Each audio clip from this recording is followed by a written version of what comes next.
Bonjour et que Dieu vous bénisse. Bienvenue sur le podcast Éprouvé, un échange conduit en esprit et en vérité. Nous sommes l'Église pentecôtiste unie en Europe et aujourd'hui nous allons voir comment Dieu est capable de restaurer et de remettre en ordre la vie de toute personne qui confesse son nom. Pour témoigner de l'œuvre merveilleuse du Seigneur Jésus-Christ, aujourd'hui j'accueille 3 frères et sœurs, la sœur Denise, Brian et Sébastien, mes frères et sœurs de la congrégation de Marseille. Dieu Bonjour bénisse. et bienvenue. Dieu vous bénisse. Amen. Mon frère Sébastien, pour toi, Dieu a fait de grandes choses. Tu as un témoignage qu'on connaît très bien ici à Marseille, mais peut-être que nos frères et sœurs d'autres congrégations ne le connaissent pas. Et donc aujourd'hui, tu es venu nous parler de comment le Seigneur a restauré chaque parcelle, chaque aspect de ta vie. Amen. Ouais. C'est sûr que le Seigneur a fait une grande œuvre dans ma vie. Il y a beaucoup de choses à dire, mais... Commençons par le commencement. Disons que voilà, la vie que j'ai menée dans le monde, c'était une vie de saltimbanque, comme vous pouvez le savoir. Donc j'étais chanteur dans un groupe, donc j'ai eu pas mal de difficultés en fait pour avoir une vie stable. J'avais pas du tout une vie stable en fait, puisque je faisais de la musique. Mais ça ne me permettait pas de vivre. Je gagnais pas d'argent avec la musique. Par contre, du coup, j'étais obligé de travailler un peu comme je pouvais, en intérim, par-ci, par-là. Donc, j'étais toujours en difficulté. J'étais toujours en difficulté financière. J'étais toujours en difficulté au niveau de trouver un travail. J'ai fait tous les travaux qui sont passés devant moi. Il faut savoir que j'ai travaillé dans tout ce qui est possible de travailler. J'ai été chauffeur-livreur, j'ai travaillé sur des quais de déchargement la nuit, j'ai travaillé derrière les camions poubelles, j'ai travaillé à l'usine, à la chaîne, à faire je suis même jusqu'à aller faire des croissants, des croissants salés, vous voyez, avec la béchamel. Je mettais la béchamel sur les croissants, des choses comme ça, à la chaîne. Enfin, j'ai fait toutes sortes de choses, je sais plus exactement, mais voilà, j'ai travaillé un peu partout parce que la musique ne me permettait pas d'avoir une vie stable en fait. Alors malgré que j'étais avec la sœur Tania, que j'avais un enfant avec elle et tout ça, donc j'avais père de famille et tout ça, on a quand même besoin d'avoir une vie stable. Beaucoup de responsabilités. Mais voilà, j'étais dans cette vie-là qui était non seulement donc instable, mais en plus de ça, il y avait toute la débauche derrière, puisque j'étais dans la drogue, dans l'alcool et toutes ces choses-là. Donc, c'était une vie de débauche, clairement. Et en plus de ça, aussi dans ma tête, c'était bien fracassé. Toi, ma sœur Denise, pareil, le Seigneur a restauré complètement ta vie. Est-ce que tu peux nous parler de comment était ta vie avant de connaître le Seigneur ? Donc, en fait... moi, ce qui s'est passé, c'est que comme j'ai eu une enfance qui était quand même assez pas très heureuse, donc ce que je voulais, j'approchais des 30 ans et je voulais à tout prix avoir des enfants. Donc en fait, j'ai pu trouver effectivement le père pour avoir mes enfants. Je me suis mariée et à partir du moment où j'ai eu 2 enfants, un fils et une fille, je me suis consacrée à eux. Donc vraiment consacrée à eux. En fait, je voulais qu'ils aient une vie meilleure que la vie que j'avais eue.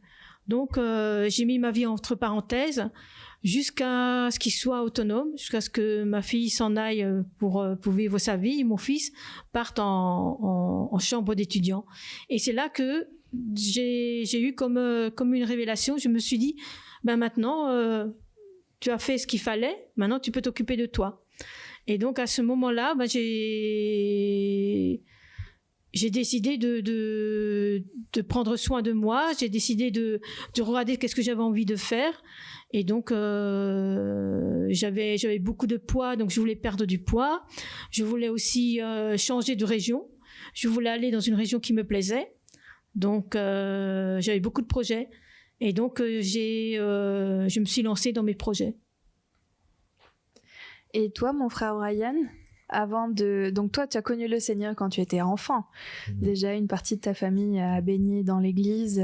Toi-même, tu as baigné dans l'église étant enfant.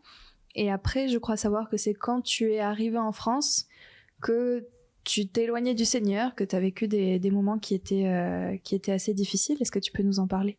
Oui, en fait, on peut dire que c'est un peu particulier mon témoignage parce qu'il faut savoir que mon grand-père, il est pasteur en Équateur. Donc, j'ai grandi, comme tu viens de le dire, ma sœur, dans dans la vie chrétienne, en fait, j'étais toujours en tant que petit-fils de pasteur, donc je l'accompagnais toujours de partout. C'est lui qui m'a appris. En fait, d'ailleurs, je l'appelle père, mon grand-père. Je l'appelle pas grand-père, je l'appelle papa. Papa, en fait, c'est mon deuxième papa parce qu'il m'a appris beaucoup de choses et tout. Mais le fait d'avoir vécu cette vie, d'être un chrétien et tout ça, ça m'a fait en fait avoir une vie comment on pourrait dire, j'étais j'étais chrétien, mais j'étais pas chrétien parce que j'avais pas vécu en fait vraiment cette expérience avec le Seigneur. J'ai pas eu cette occasion vraiment d'avoir une rencontre avec le Seigneur. C'était vraiment, je suis grandi là dans ces milieux-là, mais j'avais pas eu une rencontre vraiment avec le Seigneur. Donc je faisais les choses vraiment pour le faire. Voilà, il fallait prier, donc j'ai prié. Il fallait lire la Bible. Et d'ailleurs, quand je suis venu ici en France, d'ailleurs, que c'est la première fois que j'ai lu la Bible en entier, mais avant, j'ai jamais lu la Bible. C'était vraiment un peu bizarre, on pourrait dire, quand même, petit enfant de pasteur et tout ça. C'est un oui, peu, c'est étonnant, c'est ce qu'on étonnant. attendrait de toi. Et oui, c'est ça, mais moi, en fait, je pense que c'était le contraire. Comme tout le monde attendait beaucoup de choses de moi, du coup, moi, c'est pas que ça m'intéressait pas, mais je sais pas, j'avais pas trop. C'est pas l'intérêt, mais c'était... Je comprenais pas l'importance. C'est ça, voilà. Et c'est vraiment quand je suis venu ici en France. En fait, il faut savoir que je suis venu ici en France quand j'avais 18 ans. Donc, j'étais vraiment un enfant, quoi. Je suis venu là en France pour faire mes études et tout ça. Mais c'était surtout pour un peu fuir ma famille. Parce que pour moi, c'était un peu particulier, un peu comme la sœur Denise l'a dit. J'ai eu aussi une enfance un peu difficile. Parce que j'ai vécu beaucoup de choses un peu tristes, beaucoup de choses un peu compliquées avec ma famille, même s'ils étaient chrétiens, mais c'est des choses en fait qui sont pas liées vraiment à ça, mais c'est l'effet de que j'étais un seul, les premiers, en fait je suis l'aîné, donc après il y a ma soeur qui est arrivée, donc elle m'a détrôné. Donc, c'est ça qui m'a fait beaucoup de mal dans mon enfance. Et donc voilà, et après quand je suis venu ici en France, comme j'avais pas ce bagage chrétien, on pourrait dire, bien développé, donc ça a été un peu compliqué pour moi de vivre. Et voilà, on va continuer à parler au fur et à mesure. On va continuer à parler avec le pasteur Sébastien. Amen. Donc toi, mon frère, c'est vraiment la partie travail, en tout cas au début où c'était le chaos pour toi, toutes ces boîtes d'intérim. Oui, bah oui, complètement. Déjà, c'était un problème dans ma famille aussi, et ça, on doit en parler, parce que le fait de ne pas avoir de travail, ça affecte notre vie, bien sûr, ça affecte notre foyer, hein, qu'on soit seul ou qu'on soit avec une femme et des enfants, tout ça, ça affecte forcément notre foyer. Parce que par exemple avec la sœur Tania à l'époque, on s'en sortait pas, c'était très difficile de finir les fins de mois, c'était très difficile on pouvait se projeter sur rien du tout parce que on était toujours en galère en fait. Donc du coup c'était dès qu'on parlait d'argent, c'était sujet de dispute pour tout. Dès qu'on parlait des finances, c'était sujet de dispute. Donc c'était très problématique. Moi, quand à l'école, j'ai appris un métier du transport international, du transport, fait tous les transports, et je me suis dirigé vers le transport international. Quand je suis sorti de l'école, j'ai trouvé un travail tout de suite. J'étais embauché dans une boîte qui m'a permis de faire de l'import-export en aérien. Et tout de suite, donc en ayant mon diplôme, j'avais du travail en fait, parce que ce genre d'entreprise aime bien avoir des jeunes qui sortent de l'école et pouvoir les former à leur manière aussi, selon l'éthique de l'entreprise et tout ça. Donc j'avais un plan de carrière qui était avec eux, j'avais plein de choses. Sauf que moi, je suis sorti de là et j'ai dit non, moi j'arrête de travailler parce que je veux aller faire de la musique. J'ai pris cette décision là. Donc c'était une mauvaise décision évidemment, mais ça a été ma décision. Donc j'ai arrêté de travailler et je me suis mis à fond dans la musique en ayant l'espoir de pouvoir vivre de la musique. Mon but c'était ça, c'était de vivre de la musique. Le problème c'est que comme j'étais dans l'alcool, la drogue et toutes ces choses aussi là, disons que mes sens étaient un peu altérés et ma conscience était complètement altérée, donc j'ai pas pris les bonnes décisions. on prend des mauvaises décisions dans sa vie. Il faut voir que le péché nous amène dans une mauvaise situation. Donc le péché m'avait amené finalement à me retrouver dans une situation où j'avais pas de métier, j'avais pas de vie stable, j'avais pas de finances, j'avais pas d'argent de côté ou quoi que ce soit. On vivait au jour le jour, quoi. On vivait vraiment au jour le jour. Mais ça, c'est à cause du péché. Le péché fracasse nos vies, hein, ça c'est clair. Et on en arrive à un point où quand je suis venu au Seigneur, ben voilà, j'étais incapable de faire le travail que j'avais appris et pour lequel, quand j'étais sorti de l'école, j'avais un CDI, quoi. Hein. Mais pendant 15 ans de ma vie, j'ai fait de la musique, j'ai fait le saltimbanque, j'ai fait donc de l'intérim par-ci par-là pour pouvoir vivre, évidemment. Mais du coup, mon métier à moi, je l'avais complètement, je l'avais pas fait pendant ces 15 ans et je l'avais oublié, quoi. Mon métier, c'est un métier de bureau, c'est-à-dire on est devant l'ordinateur avec un téléphone. Il faut appeler des clients, il faut appeler des fournisseurs, il faut appeler des transporteurs, etc., etc.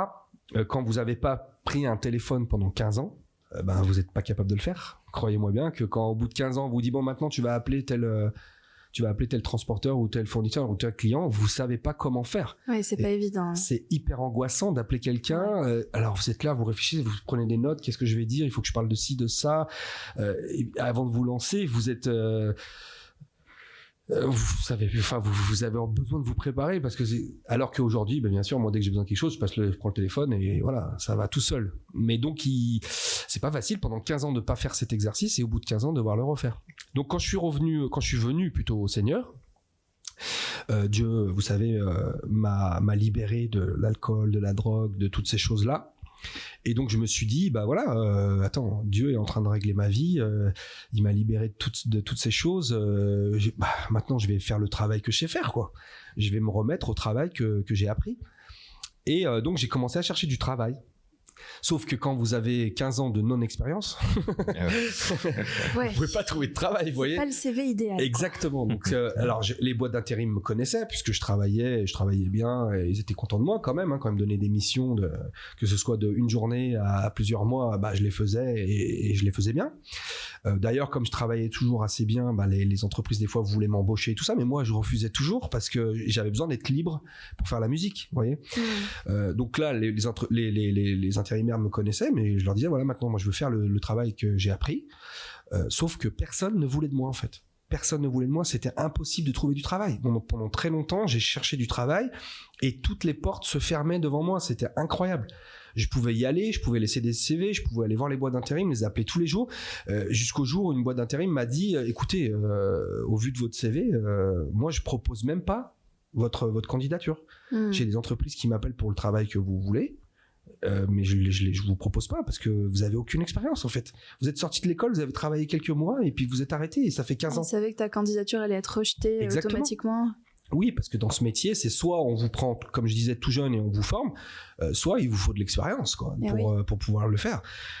Et donc j'étais mais vraiment désespéré. Je me disais attends Seigneur, tu restaures ma vie, tu restaures ma santé, tout ça. Et là le travail quoi. Pourquoi est-ce que j'ai pas? Et là j'ai eu une période un peu d'angoisse quoi à travers ça. Ça a été difficile, mais finalement, voilà, un jour la boîte d'intérim m'a appelé, m'a dit voilà, il y a ça, c'est pas tout à fait ce que vous voulez, mais ça peut vous permettre voilà, de travailler déjà et puis de vous remettre au boulot.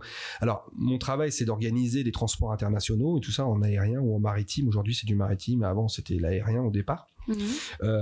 Et là c'était pas ça, c'était du transport routier. Ouais. Et ce qu'on me proposait à moi, c'était un peu le service après-vente de ce transport routier. C'est-à-dire, dès qu'il y avait des problèmes avec les colis perdus ou des choses comme ça, ou abîmés ou quoi, moi, j'étais en relation avec les clients pour les aider à retrouver leur colis. En prendre plein la tête toute la journée. Exactement. C'est exactement ça, parce que du coup, j'étais au téléphone, donc du coup, là, du téléphone, j'en ai mangé, avec des clients pas contents, en fait. Voilà. Alors, c'était une boîte de transport rapide, c'est-à-dire que vous lui commandez un transport aujourd'hui pour être livré demain matin. Parce que vous avez besoin, par exemple, d'une pièce qui a cassé pour une machine qui produit toute la journée des choses. La machine marche plus parce qu'il y a une pièce cassée. Eux, ils commandent la pièce, ils la veulent demain matin à la première heure parce qu'après, sinon, la journée, elle ne produit pas. Donc, c'est très grave, quoi, vous voyez. Donc, si la pièce, elle devait partir à Lyon, par exemple, de Marseille à Lyon, et que finalement, elle se retrouvait à Paris parce que c'était ça. Des fois, il y avait des erreurs, ça s'était mal aiguillé. Le gars, il dit pourquoi je suis pas livré, et il m'appelait. Donc il était pas content, il criait, il y avait des problèmes, il me disait où est ma pièce, et moi je regardais, la pièce avait été bipée à Paris, il fallait que je lui dise bah votre pièce a été mal aiguillée, on va vous la ramener, du coup vous l'aurez demain matin, quoi. Voilà. Donc c'était ce genre de choses. Donc tout de suite remis dans le bain dans les pires conditions. Exactement. que dans les situations difficiles. Mais le Seigneur sait ce qu'il fait en fait. C'est-à-dire que Dieu m'a donné ce métier qui n'était pas du tout le mien, en fait, que celui que je voulais faire, celui que j'avais appris et tout ça. Mais c'était un moyen de me remettre le pied à l'étrier, en fait. Ouais. Parce que du coup, là, comme je vous ai dit, le téléphone, dès le premier jour, on m'a dit, bon voilà, tu vas devoir appeler. Et si un client, il appelle, tu prends son truc, tu prends des notes. On m'a expliqué tout ça. Mais je me retrouvais tout de suite au téléphone avec des gens, devoir appeler d'autres personnes, devoir appeler ma boîte, mais dans une autre ville, pour leur dire, est-ce que vous avez le colis en question, il doit être chez vous. Alors que j'avais pas téléphoné depuis 15 ans et que voilà. Ça t'a permis de réapprendre ce que t'avais acquis au début quand t'es sorti des études. Exactement, ça m'a vraiment remis le pied à l'étrier. Donc Dieu sait ce qu'il fait et il le fait merveilleusement bien en fait. Et ce travail-là a été très difficile, mais il m'a appris aussi la nouvelle patience que je venais de recevoir avec le Seigneur, vous voyez, parce que moi je suis pas quelqu'un de patient du tout en fait, il faut bien le savoir. C'est pas dans ma nature d'être patient, mais la patience c'est un fruit de l'esprit. Donc et là je me retrouvais avec des gens et j'ai pu témoigner d'ailleurs pendant ce travail-là parce que on était tout un groupe à répondre aux clients qui me criaient dessus et des fois les autres s'arrêtaient pour me regarder, pour m'écouter. Parce que moi, je me faisais engueuler par des gens, mais je restais hyper calme. Et j'étais toujours conseillé en disant, voilà, même si les gens m'insultaient, parce que des fois ça arrivait, je leur disais, écoutez, on va se calmer, parce que moi, je suis là pour vous aider en fait. Donc si vous me criez dessus, on va rien gagner. Donc ce qu'on va faire, c'est que je vais faire quelque chose, je vais raccrocher, et vous allez vous détendre, vous calmer, et quand vous êtes calme, vous me rappelez. Comme ça, on va avancer, parce que moi, je suis là pour vous aider, mais si vous me criez dessus, ça sert à rien. D'accord ? On fait comme ça ? Et ce genre de phrase très calme que j'avais, les autres ils me regardaient en me disant mais comment tu fais quoi, c'était pas possible quoi. Comment tu fais pour être aussi calme tout le temps, et j'ai pu témoigner en disant mais moi je suis chrétien, c'est le Seigneur qui me donne cette tranquillité quoi. Et vraiment alors Dieu m'avait donné ce travail et c'était vraiment pour me restaurer. On parle de restauration aujourd'hui. Oui, ça donc c'était le début de la restauration de ta vie professionnelle. Exactement. Donc toi, ma sœur Denise, tu nous as dit que le contexte était, bon voilà, tes enfants sont partis de la maison et maintenant tu veux t'occuper de toi, reprendre ta vie en main. Comment est-ce que ça a commencé pour toi ? Par quoi est-ce que tu as commencé et comment le Seigneur a commencé à agir pour restaurer ta vie ? Disons que moi je m'étais fait entre guillemets un plan. Je savais que je voulais partir, donc changer de région. Donc parce que j'aimais bien la Haute-Savoie, donc je m'étais dit je vais aller là-bas. Et donc j'ai pris la voiture, quelques affaires, le reste je l'ai mis dans un box et je suis partie en Haute-Savoie. Donc là j'ai cherché une association pour me trouver un logement parce que j'avais rien. Et donc je suis restée, j'ai fait toutes les démarches. Sauf que vraisemblablement c'était pas ce que le Seigneur avait prévu pour moi, parce que j'ai dû revenir. Comme je suis d'Alsace, normalement, j'ai dû revenir en Alsace parce que mon fils avait eu un accident et que son père m'a dit je peux pas m'occuper de lui, je sais pas, donc reviens pour t'occuper de lui. Donc il m'a demandé de lâcher tout ce que j'étais en train de faire en Haute-Savoie pour mon fils. Mais bien sûr, comme j'avais voué toute ma vie à mes enfants, j'ai dit oui et je suis repartie. Et en fait, en quelque sorte, c'est là que la galère a commencé. C'est à partir du moment où je suis revenue en Alsace, ben là, j'avais plus rien. J'avais toujours pas de logement, j'avais pas de travail non plus. Comme en plus, j'avais pas travaillé pendant aussi comme le pasteur, j'avais pas travaillé pendant plus de 15 ans aussi, puisque je m'étais occupée de mes enfants. Donc, c'est vrai que là, je me suis laissée porter. Je me suis laissée porter. Je me suis dit, de toute façon, il arrivera ce qui doit arriver. Donc, je vais continuer. Donc, je me suis occupée de mon fils. Après, lui, il a continué les études. Donc, je suis allée dans une chambre d'étudiant avec lui, comme j'avais pas de logement. Après, j'ai trouvé une association qui a pu me loger. Donc, j'ai été logée. Donc, c'était bien, quoi. J'avais un appartement avec d'autres locataires. Et j'avais le travail qui me manquait. Sauf que à ce moment-là, j'ai eu des difficultés avec les locataires avec qui j'étais. Comme c'était une association qui s'occupait de personnes en difficulté, donc j'ai dû accepter d'être avec des personnes qui avaient des problèmes d'ordre psychologique. Donc là, il y a eu des grosses difficultés. Donc j'ai essayé de faire intervenir. À ce moment-là, j'étais en train d'essayer de faire intervenir le Seigneur en lisant la Bible un petit peu et en essayant d'orienter les personnes ainsi, en disant comme quoi que c'était bien de se confier au Seigneur, qu'il fallait prier, etc. Et en fin de compte, ça n'a pas marché parce que c'était des personnes qui avaient quand même de gros problèmes et qui avaient des crises. Et donc pour faire vraiment très très court, à un moment donné, mon fils est parti à Marseille, plus exactement à Aix, et il a dit je t'emmène avec moi. Donc en fin de compte. Et à ce moment-là, tu n'étais pas encore en Christ, tu n'étais pas encore convertie. Non, je n'étais pas encore convertie. En fait, je priais ce que j'avais déjà dit un autre podcast. Tu étais curieuse du Seigneur. Je priais un Dieu universel. Donc c'est vrai. Donc et pour moi, c'était un Dieu universel, point barre, quoi. Mais je sentais quand même la présence, en fait, de ce Dieu. Je sentais sa présence parce qu'il était là, il m'aidait, en fait. Parce qu'à un moment donné, je voulais retourner de nouveau en Haute-Savoie, en me disant, mon fils va mieux, je peux repartir dans mon projet. Sauf que j'ai eu un grave accident. Et en fait, je savais que c'était le Seigneur qui m'avait sauvée parce que j'étais sortie indemne de l'accident. J'avais que des bleus, alors que ma voiture, elle était HS. Donc après, j'avais plus la possibilité d'avoir la voiture parce que entre guillemets, je dormais dans ma voiture. Donc je pouvais plus dormir dans ma voiture. J'ai dû être rapatriée encore une fois en Alsace. Et c'est vrai que là, après, en fait, j'ai toujours laissé les choses arriver comme elles devaient arriver. C'est-à-dire, en fait, je regardais tout d'un regard extérieur en me disant, ça va aller mieux. Je continuais toujours à avoir cette foi comme quoi ça peut que aller mieux.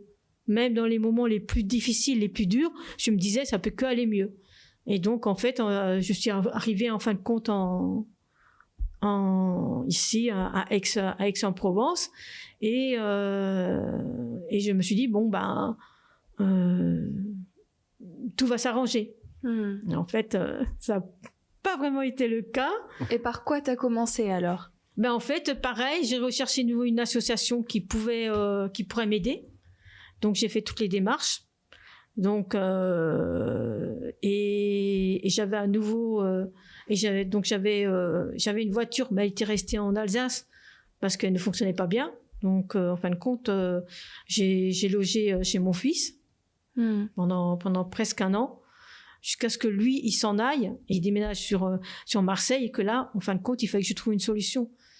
Et c'est vrai que je me suis rapprochée du Seigneur à ce moment-là, parce que lui-même allait à l'église, il m'a emmenée avec lui. C'est là que j'ai su que j'étais au bon endroit et que tout allait changer. Qu'il fallait juste que je croie, en fait. Il fallait que je croie.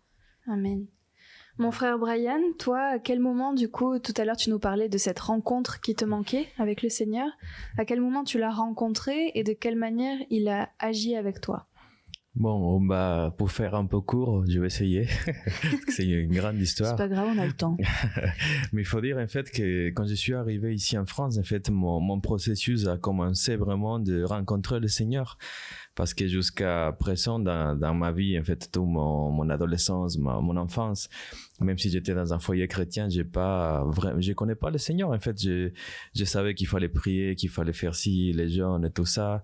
D'ailleurs, pour venir ici en France, avec ma mère, on avait beaucoup jeûné, beaucoup prié pour que le Seigneur ouvre les portes, pour que je puisse venir en France. Et je pense que c'est vraiment quelque chose que le Seigneur a voulu exactement, que je puisse venir là, parce que c'est un miracle en fait. Je suis venu là, on n'avait pas d'argent, parce que quand je suis arrivé ici en France, l'école dans laquelle j'ai fait mes études, c'était une école privée. Donc même pour les Français qui sont ici en France, c'est une école qui est très chère. Alors pour quelqu'un qui vient d'un pays qui est dans notre continent, qui c'est pas l'euro et tout ça, alors c'est très très très cher.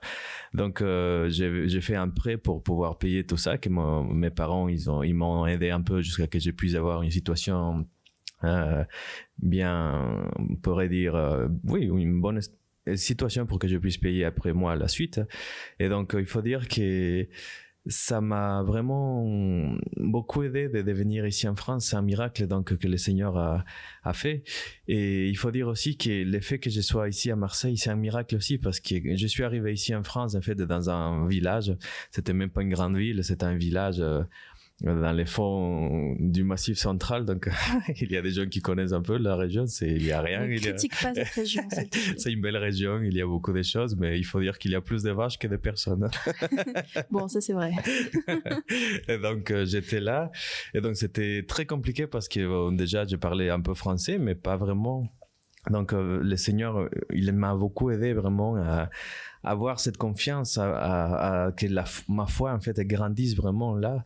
Donc je me rappelle que c'était très dur ces moments-là, parce que mes parents ils m'ont envoyé un peu d'argent en fait pour pouvoir payer les loyers, pour pouvoir payer la nourriture, mais comme il faut dire qu'il fallait aussi payer ses prêts, donc je pouvais pas abuser en fait de mes parents. Donc je leur disais par exemple, il faut que vous m'envoyiez un exemple 100 € par mois, et vous savez que 100 € même il y a 10 ans c'était pas suffisant.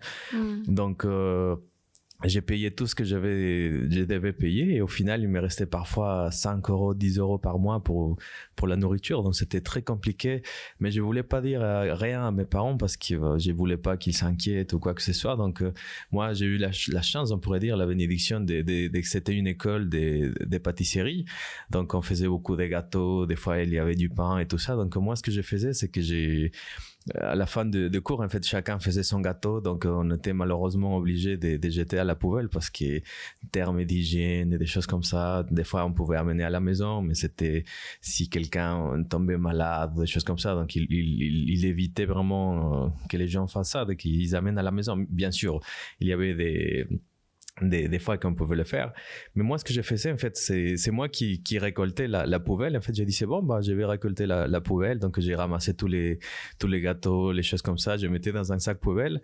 Je me rappelle que j'ai allé jeter les sacs poubelle, donc je les cachais dans un endroit, et après le soir quand il y avait personne, comme c'était une université donc c'était fermé, et c'était un château en fait il faut le dire, donc c'est pas sécurisé en fait, il n'y a pas des murs, des choses comme ça, donc on pouvait rentrer directement. Donc j'ai ramassé mes sacs poubelles. C'est vrai que ça fait un peu mal de raconter ça, mais j'ai fait ça en fait, j'ai mangé que du gâteau. Donc c'était bien parce que j'ai mangé que du sucre, tout ça. Bon, c'était bien. Les enfants ils pourraient dire bon c'est génial, mais c'était quand même pas bien. Mais il faut dire quand même que le Seigneur il m'a toujours gardé, parce que et c'était vraiment ça mon processus en fait de commencer à connaître le Seigneur. Après donc j'ai vécu beaucoup de choses aussi. Par exemple, je me rappelle je devais faire une stage à Paris, et donc il fallait que je trouve un logement là-bas. C'était pendant un mois. Je suis arrivé à Paris, j'avais trouvé un logement, donc j'ai appelé la personne. C'était tout c'était bien en fait. Et donc je suis arrivé à Paris, et j'arrive à Paris, donc j'appelle la personne. Elle m'a dit bon écoutez, finalement ça va pas se faire parce que j'ai trouvé une autre personne qui va prendre le logement. Donc voilà, donc je me suis retrouvé à la rue, sans rien, dans la rue, dans une ville que je connaissais pas du tout. Et donc là je pense que c'est à ce moment-là que j'ai vraiment que ma relation vraiment avec le Seigneur a grandi, parce que je me suis dit bon, j'ai rien, j'ai que Dieu en fait, parce que je connaissais personne, je savais, j'avais rien en fait.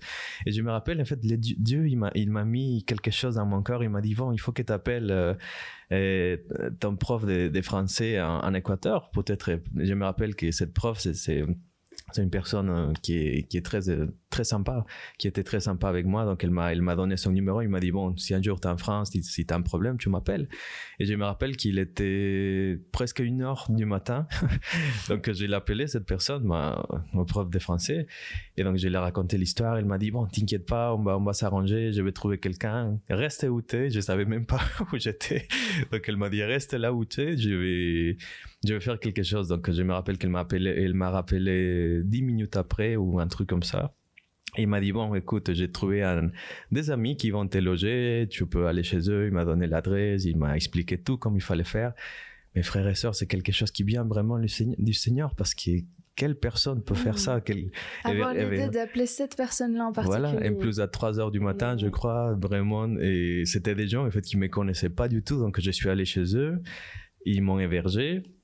Et j'ai vu vraiment la main du Seigneur, mais pas vraiment que pour ça, parce que le pire, c'est qu'après, ces gens-là, ils partaient en vacances. Donc, ils m'ont dit, bon, bah écoute, on va partir en vacances. Donc, voilà, tu restes à l'appartement, on te laisse les clés et tu fais ta vie. La confiance totale, alors qu'ils ne te connaissaient pas. C'est ça, c'est incroyable. Donc, c'est à ce moment-là, vraiment, c'est quelque chose qui a marqué ma vie. Et je me suis dit, non, vraiment, Dieu, il existe. Et vraiment, je veux m'approcher de lui. Je veux que les choses s'efface pas dans ma volonté, pas selon ce que je veux, mais selon ce que Dieu veut. Donc c'est à ce moment-là en fait que j'ai commencé à m'approcher du Seigneur. C'est dommage aussi parce que dans ces villages-là, en fait, il n'y avait pas du tout des églises, même pas des rien, quoi. C'était vraiment un village. Et donc, c'était un peu compliqué d'être dans une église et d'avoir des frères et sœurs. Mais j'ai fait quand même cette décision de m'approcher du Seigneur, même si j'étais tout seul. Et c'était une bénédiction. Donc aussi, il faut dire qu'après, bon, j'ai continué mon parcours. J'ai fait aussi des autres formations et tout ça. Je suis après arrivé à Lyon. Et à ce moment-là, en fait, juste avant de venir ici à Marseille, je me suis retrouvé encore dans la rue parce que j'ai fini donc mon contrat d'apprentissage. Et là, donc il fallait que je prenne une décision. Soit je rentre en Équateur, soit je reste ici en France. Et donc je me rappelle que j'ai commencé à prier. J'ai dit, Seigneur, qu'est-ce que tu veux que je fasse de ma vie? Parce que je savais pas du tout.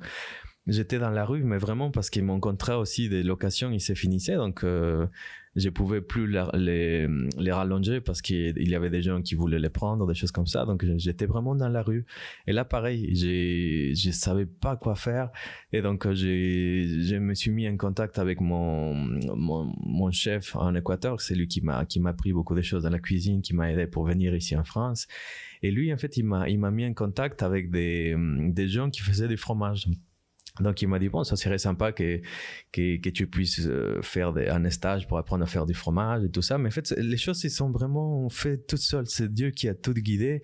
Donc, pendant 2 mois, je suis parti aussi En fait, là où tu étais, il y avait pas d'église, tu disais ça, mais par contre, il y avait des étables. Et on sait qu'il y a des histoires qui commencent dans les étables, mon frère. Oui, c'est ça. Amen. C'est merveilleux. Donc, pour continuer mon histoire, en fait, je suis parti 2 mois dans une ferme pour apprendre à faire du fromage. En fait, c'était un peu l'excuse, mais c'était vraiment en vérité parce que j'avais pas où rester, j'avais pas où héberger. Donc, je me rappelle que les gens, quand ils sont venus me chercher à la gare, ils attendaient juste un petit sac de main et tout, mais j'ai amené tous mes affaires, les gros sacs, les valises. Donc, ils m'ont dit, oh, lui. Il est parti pour rester. Et c'était une bénédiction, pareil, parce qu'ils m'ont, pareil, ils partaient en vacances, ils m'ont laissé tout. Et c'était une bénédiction parce que ils m'ont permis vraiment de rester 2 mois et avec eux, pas être dans la rue. Donc ils m'ont hébergé, ils m'ont donné tout, la nourriture, tout ce qu'il faut. Donc c'est vraiment une bénédiction. Et à ce moment-là, en fait, j'ai dit, c'est bon, Seigneur, qu'est-ce que je vais faire? Je me rappelle que j'ai postulé pour partir. J'ai dit, je veux aller, mais pas importe où, mais il faut que je trouve quelque chose. Donc je me rappelle que j'ai postulé pour partir même au Canada, à Lyon, à Paris. Mais à Marseille, j'ai jamais pensé à ça. Et Dieu, il a tout conduit, il a tout guidé pour que je puisse venir ici. Donc c'est vraiment un miracle. Et voilà. Amen. C'est merveilleux comme Dieu t'a soutenu dans tellement d'épisodes difficiles, mon frère. Et c'est drôle parce que tous ceux de la congrégation de Marseille, je crois qu'on n'est pas là par choix. Personne n'est là par choix. Et ça devient drôle même, c'est la blague. C'est bizarre, ouais. Et quand on est là, on veut y rester. C'est vrai. Mon frère Sébastien, est-ce que donc toi, le Seigneur a commencé à travailler avec toi à restaurer la partie professionnelle avec ce premier travail-là? Oui. Et ensuite, est-ce qu'il t'a ouvert d'autres portes aussi au fur et à mesure que tu t'accrochais à lui? Ouais, en fait, moi, comme j'avais pas le travail que je voulais, là, il y a ma chère qui s'est mise à travailler et j'ai voulu chercher le travail que je voulais, en fait. Donc ça faisait 15 ans que j'avais pas fait ce travail. Dieu m'avait mis un endroit pour me restaurer tranquillement, tu vois. Mais moi, je me suis dit, bah non, je veux plus, quoi. Et j'ai commencé à continuer, en fait, à chercher et à essayer de postuler ailleurs, quoi. Et j'ai trouvé un autre travail, en fait, qui correspondait plus à ce que je voulais faire. Donc du coup, j'ai abandonné mon travail que Dieu m'avait donné. Et c'était une erreur, en fait. Mais ça m'a appris beaucoup de choses parce qu'en fait, du coup, j'ai fait ce travail et je l'ai fait pendant une semaine. Et au bout d'une semaine, c'était catastrophique, frère et sœur, mais c'était catastrophique. J'avais aucune expérience, j'étais nul. J'arrivais vraiment pas à faire ce travail. Donc, au bout d'une semaine, d'un commun accord avec mon patron, on a décidé que je devais rentrer chez moi et arrêter. Donc, je lui ai demandé d'avoir un entretien avec lui. C'est moi-même qui ai demandé. Et je lui ai dit, voilà, j'y arrive pas, quoi. Et lui, il m'a dit, oui, t'y arrives pas. Donc, effectivement. On s'arrête là. Merci, ok. On s'est serré la main et on s'en est arrêté là. Et c'était un travail qui était beaucoup mieux payé, qui était mieux, qui correspondait plus à ce que je voulais.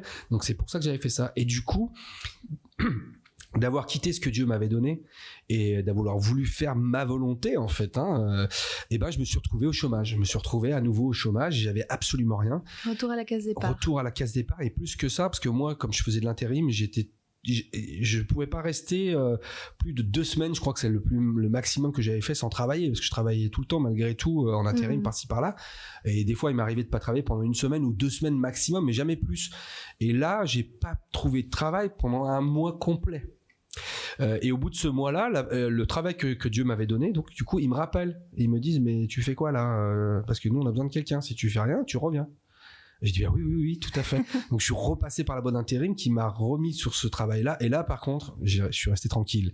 Je suis resté à ce travail-là et donc j'ai continué la restauration que Dieu avait prévue pour moi.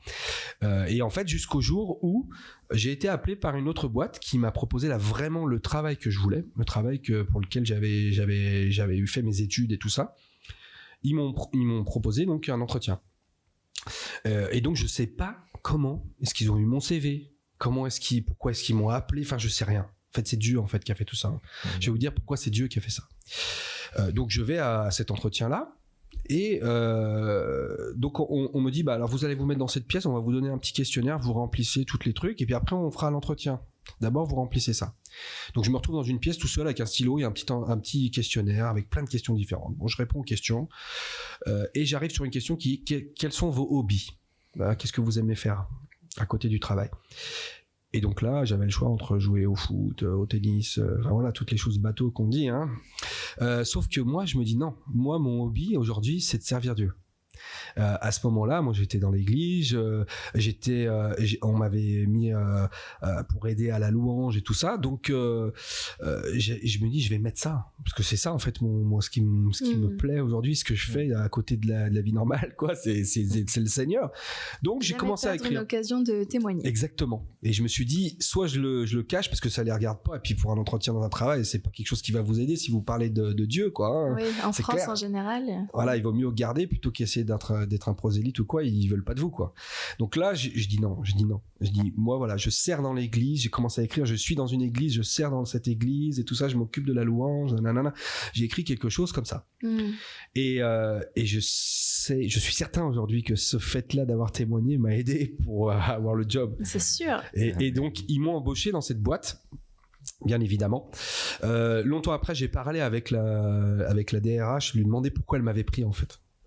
Et elle m'a dit, moi c'est clair, j'ai regardé l'école que tu as fait et ma sœur a fait cette même école, donc je sais que c'est une bonne école, donc c'est pour ça que je t'ai pris. Donc Dieu avait tout réglé. Et je sais aujourd'hui encore pas comment ils ont eu mon CV, clairement. Donc ça venait vraiment de Dieu, ça. Et il faut savoir que je suis parti à Marseille. Donc tout ça s'est passé à Lyon. Il faut savoir que je suis parti à Marseille à travers cette entreprise-là. C'est cette entreprise-là qui m'a permis d'aller à Marseille, en fait. Donc, tout ça, c'était entre les mains de Dieu, c'est clair.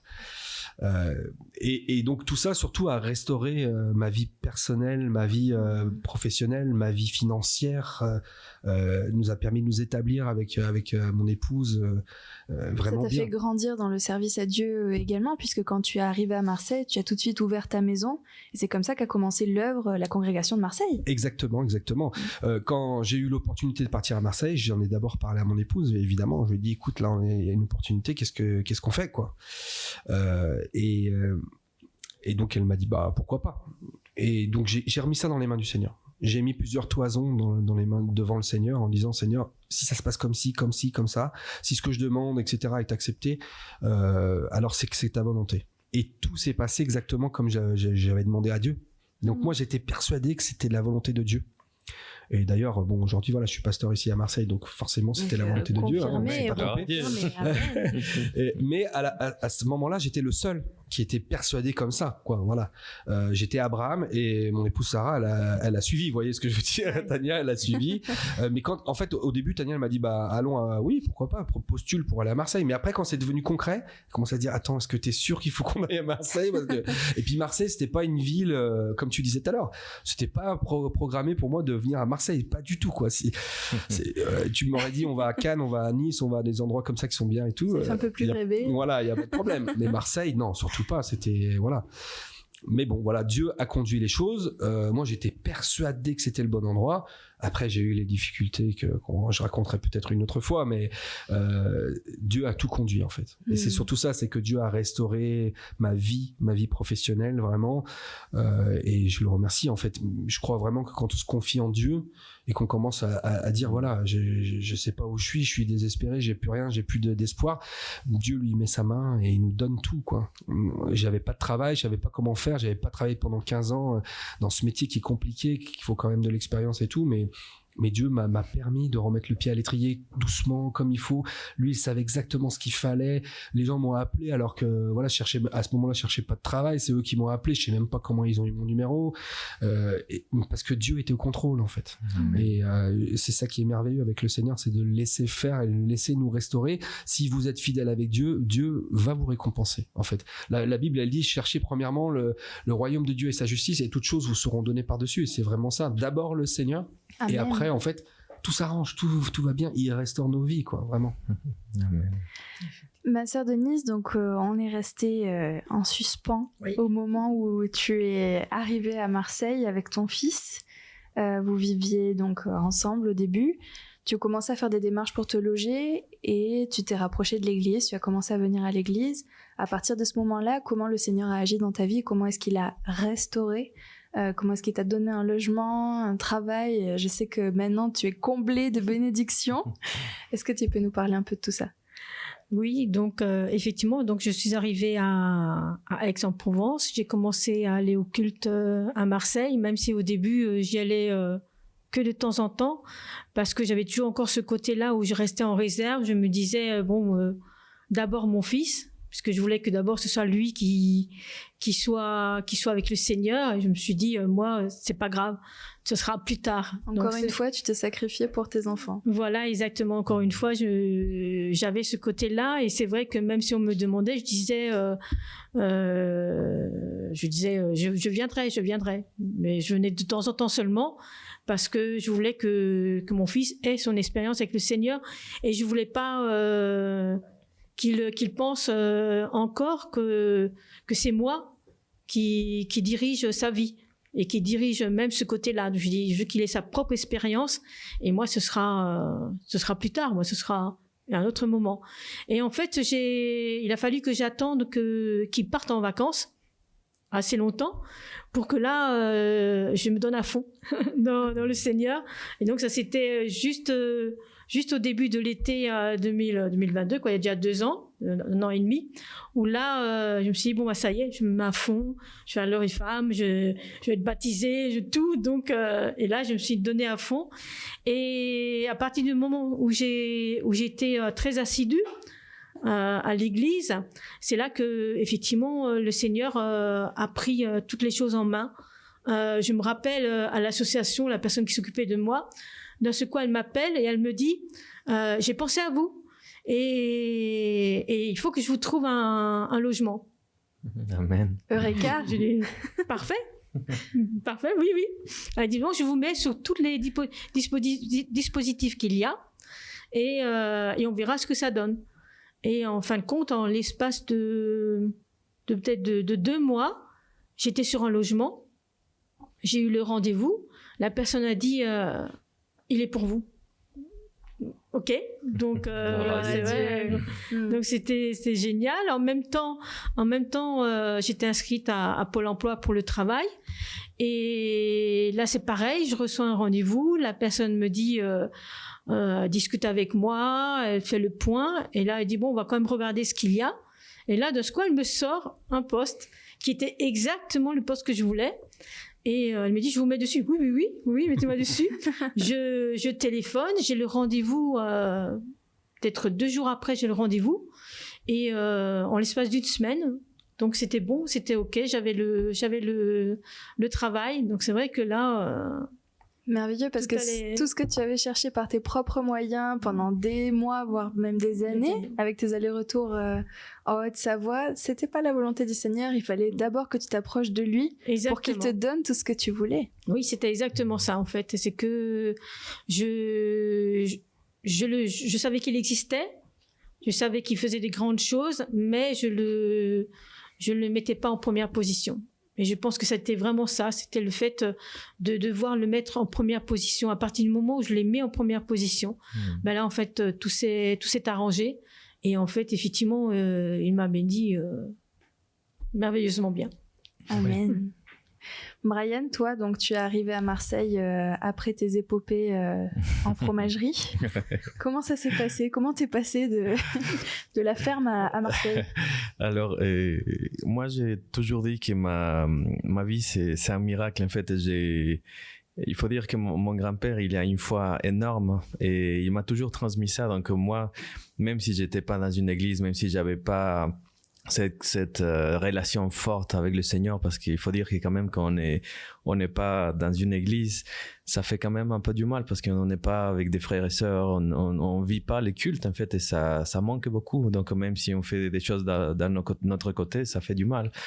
Et donc Dieu vraiment a tout conduit pour que je puisse venir ici, et je suis certain de ça parce qu'il a fait des choses merveilleuses. Donc il faut dire que quand j'étais à cette ferme-là, j'ai postulé de partout. Et il y a quelqu'un pareil qui m'appelait d'ici de Marseille. Donc il m'appelle, il m'a dit, bon, bah écoute, je suis très intéressé de vous embaucher. Donc venez ici à Marseille, on va se rencontrer. Et voilà, donc je me suis dit, bon, quand même, je suis à presque 5 heures de route de Marseille, donc il faut que ça soit sûr. Donc il m'a dit, oui, pas de problème, vous venez, on signe tout, et voilà. Donc c'est vraiment merveilleux. Donc quelques mois après, quand j'étais embauché, donc cette personne-là, il m'a dit en fait pile poil avant qu'il regarde mon CV, il y avait une autre personne ils étaient prêts à embaucher et tout ça, mais il m'a dit, je sais pas, j'ai senti quelque chose et j'ai senti que c'est vous que je devais embaucher. Il m'a dit carrément ça, donc je me suis dit, gloire à Dieu. C'est Dieu. Hein. C'est vraiment merveilleux parce que j'étais vraiment prêt à partir, pas importe à quel endroit du monde. Et donc quand je suis arrivé ici à Marseille, en fait, j'ai commencé à assister à une église qui n'était pas la nôtre, on pourrait dire. C'était une autre église qui me convenait pas, qui était pas d'accord avec mes croyances. Donc ça m'a un peu aidé, mais c'était pas vraiment ça. Donc j'ai cherché beaucoup dans tous les moyens, mais je savais pas en fait que cette église-là, il existait. Donc après Dieu, il a mis dans mon chemin une personne en fait qui en croyait qu'on allait être ensemble et tout ça, mais au final en fait Dieu utilisait cette personne juste pour me montrer l'église. Et c'est merveilleux parce que il a tout conduit en fait. Je suis reconnaissant envers mon Seigneur parce qu'il a ouvert les chemins en fait. Et comme notre sœur Denise l'a dit tout à l'heure, en fait, dès qu'elle a mis les pieds dans l'église, elle a su que c'était là. Et moi, c'est pareil. Je me rappelle que quand je suis arrivé à l'église, j'ai senti la présence du Seigneur. J'ai commencé à louer comme si je serais là depuis des années dans cette église, et c'était merveilleux parce que je me rappelle même notre sœur Tania, quand elle m'a vu la première fois, elle m'a dit, mais t'es chrétien, comment ça se fait? Parce que tu louais vraiment le Seigneur et tout. Donc elle était un peu étonnée, je me rappelle. Et moi, c'était merveilleux parce que c'est ce que je cherchais depuis longtemps. Et donc dans mon cas, peut-être c'était pas comme notre pasteur, peut-être pas comme notre sœur Denise. Comment dire, c'est rapproché du Seigneur. En fait, moi, c'était un peu différent, mais l'effet, en fait, que je me suis mis vraiment à fond avec le Seigneur à ce moment-là. C'était t'affermir plutôt que de le rencontrer. Voilà, c'est ça. Donc, ça m'a vraiment beaucoup aidé à être dans le Seigneur. Donc, c'est à ce moment-là, en fait, que j'ai commencé à m'approcher du Seigneur vraiment à fond dans l'église, que j'ai commencé à le servir. Donc, il m'a donné un travail, il m'a donné une épouse. Et c'est ça qui est merveilleux parce que Dieu, il fait tout. Et c'était ça, en fait, mon processus de passer vraiment de la galère. Et même si j'étais toujours un peu dans la galère, qu'il y avait toujours des choses, parce que là, j'ai pas tout raconté. Il y a un verset dans la parole de Dieu que j'aime beaucoup, c'est dans Joël au chapitre 2, le verset 25, où il dit « Je remplacerai les années qu'ont dévoré la sauterelle ». Et c'est ce que je disais tout à l'heure, c'est que notre vie dans le monde et loin de Dieu a fait qu'on a perdu beaucoup de choses.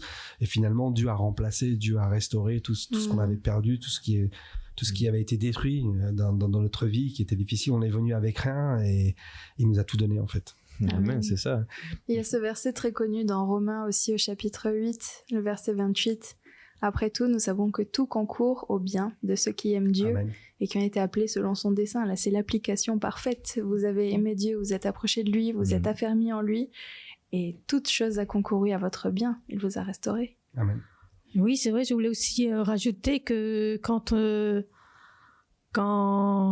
donne tout au Seigneur, c'est vrai qu'on met du temps, qu'il y a beaucoup d'années qui passent, mais je me suis rendu compte qu'en fait, il arrive à multiplier tellement les bénédictions qu'en fait le temps est suspendu pendant tout ce temps-là. Et c'est vrai que j'ai ressenti cela, que le temps n'était plus le même à partir du moment où je m'étais rapprochée au Seigneur. Parce qu'en fait, il donne tellement qu'en fait, on sait plus quoi en faire. Ça fait trop. On est comblé. Ça fait trop. On est comblé. Donc c'est vrai que le temps, en fait, n'a plus autant d'importance. Amen. Donc, Amen. Gloire à Dieu. Bien, la conclusion, c'est Matthieu chapitre 6, verset 33. Comme l'a dit tout à l'heure notre pasteur Sébastien, cherchez premièrement le royaume de Dieu. Amen. Ne cherchez pas à régler vos problèmes avant, ça ne marchera pas. Et toutes choses vous seront données par-dessus. Amen. C'était l'église pentecôtiste unie en Europe pour le podcast Époué. Merci de nous avoir écoutés jusqu'au bout.